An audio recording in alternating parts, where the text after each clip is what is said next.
تو میں نے کہا نمبر پلیٹیں بدلنے سے تو تبدیلی نہیں نہ آتی، انجن تو سارا وہی ہے، بندے وہی ہیں، وہ صرف جماعتوں کا لیبل بدل بدل کے آ جاتے ہیں۔ کیا بات کرتے ہیں آپ؟ اس طرح بھی کبھی ہوتا ہے؟ انہیں جی اب آ جائے گی، تو میں نے کہا یہ نہیں آئے گی، اس لیے کہ وضو کرنے کے لیے نیرا پانی ہونا شرط نہیں، پاک پانی ہونا شرط ہے۔ وضو صاف پانی سے ہوتا ہے، اس طرح کے پانیوں سے نہیں ہوتا۔ بہرحال آمدام برسر مطلب میں جو بات آپ کے سامنے عرض کرنا چاہتا ہوں اس پر آپ غور فرمائیں گے کہ قانون سے بالا تر اپنے آپ کو نہ سمجھا جائے۔ ہم سے اگر کبھی کوئی کمزوری ہو جاتی ہے، کسی مقام پر ہم کوئی غلطی کر بیٹھتے ہیں، اس کا اعتراف کر لینا، اس کو مان جانا، اس کو تسلیم کرنا سیکھیں۔ ہمارے گھروں کے اندر جنگ لگی ہوئی ہے، اس لیے کہ ساس کہتی ہے میں تو غلطی کر ہی نہیں سکتی، اور اگر لوگ ہمارے ہاں غلطی کا اعتراف کرتے بھی ہیں تو اتنا جارحانہ ہوتا ہے کہ وہ لگتا ہے غلطی نہیں، وہ تو ڈنڈا چل رہا ہے۔ بہو کہتی ہے اماں کی ساری غلطیاں میں تو کر ہی نہیں سکتی۔ اپنے آپ کو تسلیم کے کٹہرے میں لائیں، ماننا سیکھیں۔ اگر کسی جگہ آپ محسوس کرتے ہیں نا کہ یہاں میں بھی بھول گیا تھا تو مان لیں۔ بڑے بڑے لوگ مان جایا کرتے تھے، بڑے بڑے لوگ تھے جو رجوع کر لیتے تھے۔ تسلیم کرنے کا، مان لینے کا مزاج بنائیں۔ آپ کی جرت ہے آپ کسی بڑے آدمی کو، طاقتور کو کہہ سکیں کہ تو مان جا، تیرے اندر یہ کمزوری ہے۔ کوئی مانتا ہے؟ ہم مانتے ہیں؟ ہاں نہ تو کرو نا۔ غلطیاں کرتے ہیں کہ نہیں؟ مانتے ہیں۔ پھر میں نا ایک دفعہ اپنے علاقے میں موٹر سائیکل پہ ایک دوست کے پیچھے بیٹھا ہوا تھا،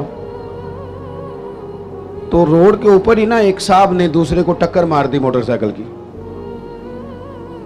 اب وہ غلط ٹکر ماری ہے، اس سے غلطی ہو گئی تو ٹکر اس کو لگ گئی، وہ بندہ گر گیا۔ تو اب وہ گرنے والا اٹھا تو جس نے ٹکر ماری تھی نا وہ اس پہ چڑھائی کر گیا، کہنے لگا کب سے میں ہارن بجا رہا ہوں، کب سے میں اشارے دے رہا ہوں، کب سے لائٹیں دے رہا ہوں، دیکھا نہیں جاتا، چلا نہیں جاتا۔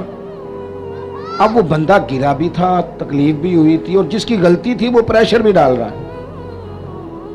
تھوڑی دیر کے بعد وہ رخصت ہو گیا۔ میں جب تک قریب چلا گیا، چند سیکنڈ لگے، وہ بندہ بیچارہ گرا تھا، اٹھ کے چلا گیا۔ میں نے قریب جا کے وہ ٹکر مارنے والے سے کہا، میں نے کہا غلطی بھی تیری تھی، میں دیکھ رہا ہوں پیچھے پیچھے ہم بھی آ رہے ہیں، اور چڑھائی بھی تو کر گیا ہے۔ تو یہ تربیت ہے آج کل جو قوموں کی اور نوجوانوں کی ہو رہی ہے۔ وہ کیا کہتا ہے؟ وہ کہتے پیر صاحب تسی بھی تکدے سو پہ؟ میں نے کہا پیچھے ہی تھا۔ کہنے لگے گل تو اڈی ٹھیک ہے، غلطی میری سی، پر جے میں نہ چڑھائی کرتا تھے انہیں کر جانی سی۔ یہ مزاج ہے، یہ ہنسنے والی نہیں تو رونے والی بات ہے۔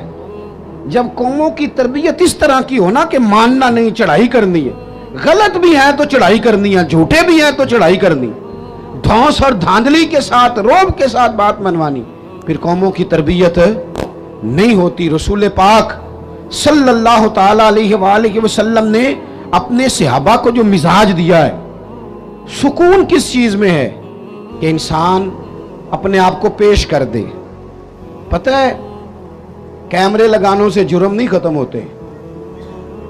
اگر کوئی جرم سے آشنا ہو جائے نا، میں نے کرنا نہیں، پھر ختم ہوتا ہے۔ میں آپ کو ایک مثال دیتا ہوں، اگر آپ کی سمجھ میں بات آ جائے تو۔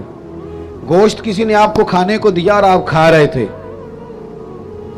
2-4 لقمے آپ نے کھائے، بڑا مزہ آیا، پھر کسی نے نا بڑا مزہ آیا، لذیذ لگا آپ کو کھانا، پھر کسی نے کان میں کہہ دیا یہ صدقے کا ہے۔ میری طرف دیکھو، منہ میں ذائقہ بدل جاتا ہے کہ نہیں؟ کیا ہوا ہے؟ مسالے بدل گئے؟ چلیں اس سے بھی آگے کی بات کرتے ہیں۔ کسی نے آپ کے کان میں کہہ دیا کہ یہ تو جانور بیمار تھا یا ذبح ہی نہیں ہوا تھا، حرام کھا رہے ہیں آپ، تو الٹیاں شروع ہو جاتی ہیں کہ نہیں؟ بولے کیوں؟ اس لیے کہ آپ کا ذہن بن گیا ہے کہ حرام میرے لیے ٹھیک ہے، پر شرط ہے نا، میرا گوشت ہی حرام ہو تو الٹی نہیں آنی چاہیے، 50 لاکھ بھی حرام آئے تو پھر بھی الٹی آنی چاہیے۔